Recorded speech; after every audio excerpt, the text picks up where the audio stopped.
그 남자들이 똑같이 하는 말이 아내도 좀 나이 들면 좀 변하겠지? 이게 제일 바보 같은 생각이에요. 그분들이 공통적으로 생각을 하지 못하는 게 하나 더 있어요. 이거를 알고 있는 사람이 의외로 많지가 않아. PD님들, 제가 숫자 하나만 말할게요. 49.1%. 작년에 이혼 상담 통계에서요. 상담 온 남자 중에 60대 이상 비율이 거의 절반입니다. 60대 이후에 이혼하고 싶다고 상담한 남자들이 그렇게 많다고요? 네. 제 2의 인생을 원하는 거지. 근데 2005년에는요 12.5%였거든요. 근데 20년 만에 4배가 됐어요. 근데 더 웃긴 건 뭐냐면 최고령 상담자가 몇 살일 것 같나요? 70대? 90세. 이분들이 다 똑같이 이렇게 말한대요. 자식 때문에 참고 살았는데 이제 도저히 참을 수가 없다. 이렇게 얘기를 하신다네요. 근데 그걸 여자들이 생각 많이 하는 거 아니었어요? 남자도 똑같아요. 근데 이게 제일 바보 같은 생각이에요. 쪽박 차는 게 무서워서 20년 동안 참잖아요. 그럼 그 결말이요. 아까 그 숫자 90세가 되는 거죠. 그분들이 공통적으로 하는 말 양육비가 무서워서 참았는데 참은 게 더 비쌌어요.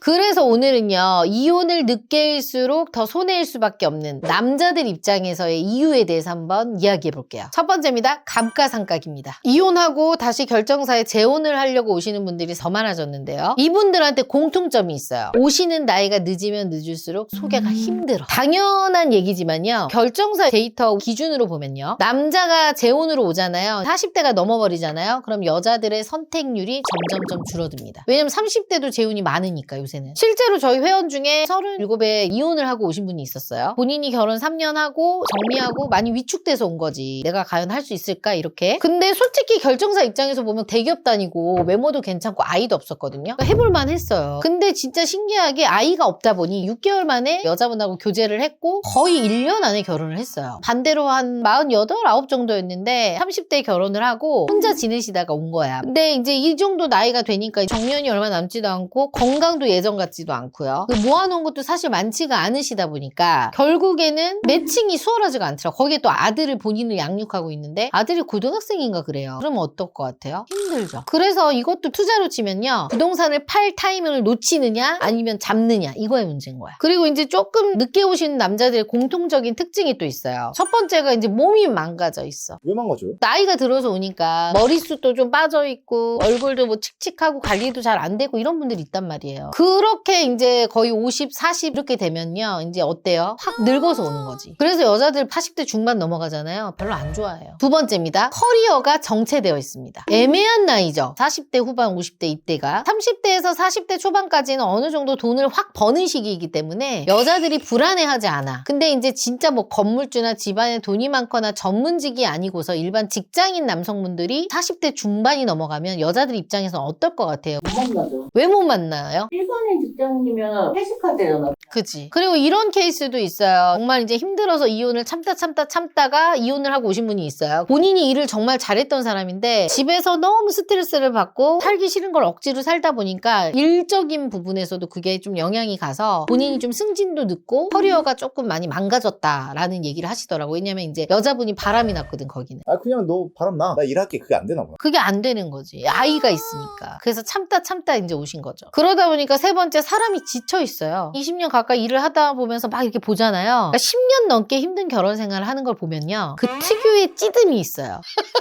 그러니까 에너지가 없고 대화를 할 때 눈동자가 어디에 있는지도 잘 모르겠고 새로운 사람에 대한 기대치가 없고 힘이 없어. 일단 에너지가 그냥 모든 게 고갈되어 있고 되게 어두워. 대표님 말은 결국 할 건 빨리 이혼해라 그 뜻이에요. 아니 그건 아니고 그러니까 참으면서 내가 잃고 있는 게 무엇인지 그 시간을 계산해 보라는 거야. 두 번째입니다. 아이 때문에 참은 남자에게 오는 최악의 청구서입니다. 이혼 못하는 남자들, 여자들도 마찬가지겠지만 1위가 뭐예요? 아이 때문에. 아이한테는 이혼한 가정이라는 꼬리표를 달게 해주고 싶지 않으니까인데요. 근데 한 가지 제가 물어볼게요. 이혼 숙녀 프로그램에서도 보면은 진짜 너무 심하게 싸우는 커플들 있잖아. 막 진짜 치고받고 욕하고 정말 던지고 애가 진짜 경악할 정도로. 그래서 상담하다 보면은 성격 차이로 인해서 많이 싸워가지고 아이가 오히려 이혼을 하라 그랬다. 이런 분들도 있어요. 근데 여기서 우리가 빼놓고 있는 게 있는데요. 되게 불행한 부모 밑에서 이거를 매일같이 견디며 사는 아이의 이 마음, 상처, 스트레스 이거를 생각을 깊이 못한다는 거지. 그래서 제가 항상 다른 컨텐츠에서 얘기를 하잖아요. 가족관계를 꼭 보라고. 근데 대표님 실질적으로 이혼하면 양육비는 남자가 줘야 되잖아요. 그럼 정작 애는 못 보잖아요. 그럼 돈은 돈대로 나가고 애도 못 보고. 그러니까 이게 남자들이 가장 억울해하는 구조라서 이해는 해요. 그러니까 양육비는 매달 나가는데 몇 원적 교섭권은 제대로 안 지키고. 근데 이거는 뭐 제도적으로 개선돼야 될 부분이 분명히 있어요. 그래서 이제 이런 계산을 하는 거지. 참고 버티면 애들은 집에서 내가 마음껏 볼 수 있으니까. 이런 계산을 때리니까 이혼을 하지 못하는 거죠. 그러니까 이건지 이혼을 해서 양육비 명목으로 이게 돈이 나가느냐, 결혼을 유지하면서 생활비로 이게 나가느냐. 그러니까 돈이 나가는 건 똑같은데 명목만 다른 거죠. 거기다 근데 사람들이 또 생각을 하지 못하는 게 하나 더 있어요. 결혼 생활이 길어지면 길어질수록 재산 분할의 비율이 커지잖아. 이거는 남자들이 되게 요새 예민하더라고요. 이거를 알고 있는 사람이 의외로 많지가 않아. 그래서 뭐 5년 안에 이혼하면은 35% 정도 줘야 되고 6년에서 10년은 46%래요. 11년에서 15년은 49%, 16년에서 20년은 51% 정도 비율이다라고 하네요. 근데 이제 한편으로 내 아이를 키워주고 같이 고생해 줬으니까 주는 거는 당연한데 이제 남자의 입장에서는 이혼을 하고 재혼을 하려고 봤을 때 가진 게 많이 없어지는 거지. 세 번째입니다. 고정 지출입니다. 비즈니스 하는 사람들한테 가장 비싼 실수가 뭐냐 이렇게 물어보잖아요. 뭐라고 할 것 같아요? 투자 잘못한 거 아니에요? 또 다른 게 뭐가 있을까요? 사람 잘못 뽑은 거 아니에요? 그것도 있을 수 있지만 망할 걸 알면서도 정리를 못하고 질질 끄는 거. 결혼도 똑같아요. 끝난 걸 알고 안 되는 걸 알면서도 못 끝내는 이유가 있어요. 세 가지 이유예요. 한방 언니한테 가면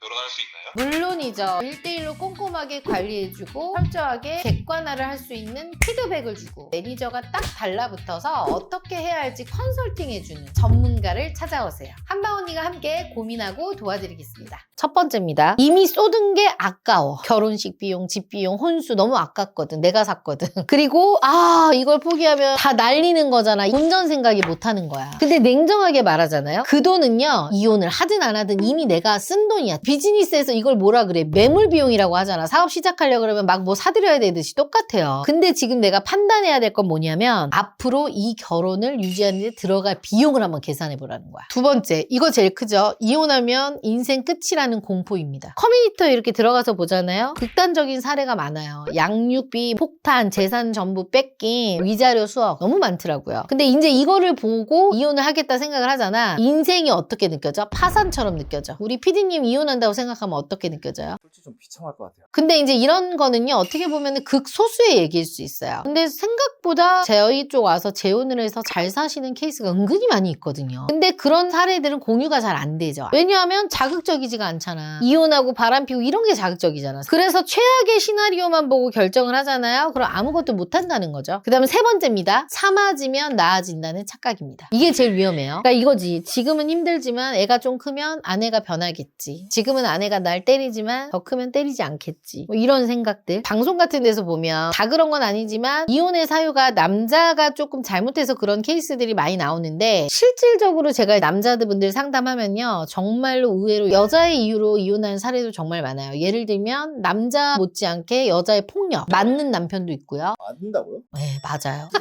그다음에 여자가 너무 사치가 심해. 그리고 너무 술에 중독이 되어 있어. 아예 집도 안 치워. 별의별 이유가 다 있어요. 근데 그 남자들이 똑같이 하는 말이 지금 힘들지만 애가 좀 크면 뭐 아내도 좀 나이 들면 좀 변하겠지? 이런 얘기를 제일 많이 하죠. 근데 아까 제가 얘기한 통계를 다시 봐봐요. 49.1% 60대가 이혼하고 싶다는 게 4배가 는 거야. 이게 뭐냐면요. 20년을 참았는데 나아지지 않았다는 증거란 얘기죠. 어떻게 보면은 결혼 자체가 리스크 아니에요? 너무 솔직히 결혼 못할 것 같아요. 그렇게 생각하면 한도 끝도 없는데 결혼이라는 것 자체가 리스크라는 게 아니라 판단 없이 결혼 생활을 유지하는 거 그게 리스크인 거죠. 근데 항상 말했듯이 잘 되는 결혼은요. 인생 최고의 파트너십이야. 이 세 가지 이유로 붙잡고 있는 거는요. 그건 전략이 아니라 회피야 회피. 오늘 제가 얘기한 거를 간단하게 정리를 해보면요. 여자도 마찬가지지만 남자도요. 이혼을 미루는 게 본인한테는 사실상 플러스가 아니라 마이너스라는 얘기죠. 제가 오늘은 정말 팩트를 총대매고 얘기한 거예요. 그러니까 결혼 자체가 리스크라는 게 아니라요. 살다 보면은 실수도 할 수 있고요. 내가 한 결정이 잘못될 수도 있어요. 근데 그걸 계속해서 유지한다는 것 자체도요. 밑빠진 독이 물도 붓기잖아. 어떻게 보면. 그래서 이 영상을 보시고 공감 가시는 분들이 꽤 많을 것 같아요. 그리고 이런 리스크를 지지 않으려면 어떻게 해야 될까요? 애초에 잘해야겠죠. 그럼 잘하려면 어떻게 해야 돼요? 저를 찾아오셔야죠. 왜냐하면 제가 보는 눈이 그래도 여러분들보단 낫지 않을까요? 오늘 영상도 좋았다면 구독, 좋아요 눌러주시고요. 오늘 제가 얘기한 거에 대해서 여러분들의 생각을 댓글로 남겨주세요.